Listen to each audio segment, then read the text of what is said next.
right, we're sitting down with Chief Meteorologist Natalie Walters because we have just lived through one of the snowiest days, or it might be the snowiest day, I guess. Yep, in recorded history. In recorded history, which is crazy. It is, yeah, believe it or not, surpassing the 1978 blizzard.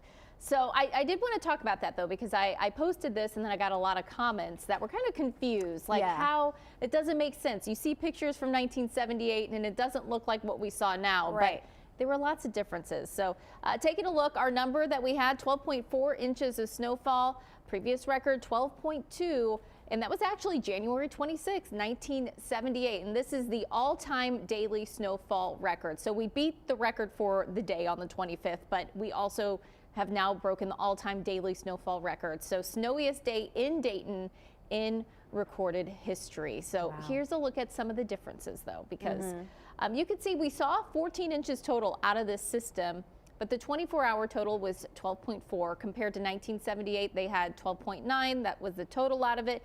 24-hour 12.2. The couple of big differences. One, the maximum wind gust in Dayton yesterday was 31 miles per hour.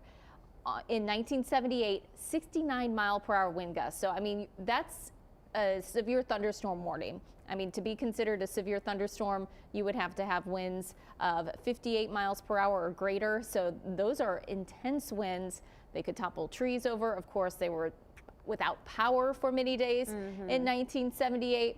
And then another big difference is there was already a lot of snow on the ground. The snowiest January ever on record in Dayton was in 1978 with 40.2 inches of snow. We are sitting at 17 inches right now, not expecting to add too much onto that. Yeah. Which is good. It's a good thing.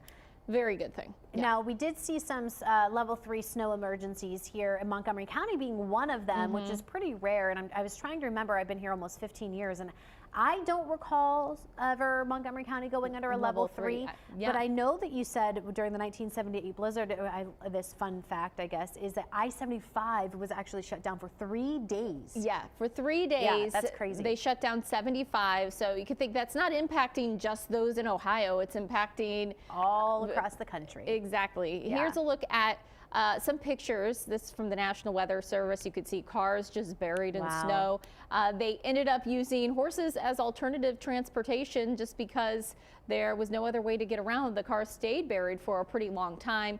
Kids were out of school for a week, and as you mentioned, the Interstate 75 was shut down for 3 days. And another interesting fact, I was looking at temperatures. It did not get above freezing after that point until February 24th. So they spent about a month with sub-freezing temperatures after that point as well. Now, I know we're looking at extremely cold temperatures, extremely dangerously cold temperatures, I should say, tonight and tomorrow, and cold the rest of the week. Are we looking at maybe cold temperatures for that long too? You know, the longer term forecast is also looking pretty cold. And then when you have snow on the ground, it's harder for those temperatures to actually warm up, and then they fall even more overnight. So it's going to be a while. We're in a cold snap, an Arctic blast that's going to be here for a while for us. So it's important to just stay indoors, especially these next couple of days with it being as cold as we're going to get. Absolutely. And as the snow is now over and crews are working to clear the roadways, we're looking ahead to what's happening today, tomorrow, tonight kind of a thing. Yes, sub-freezing temps still in the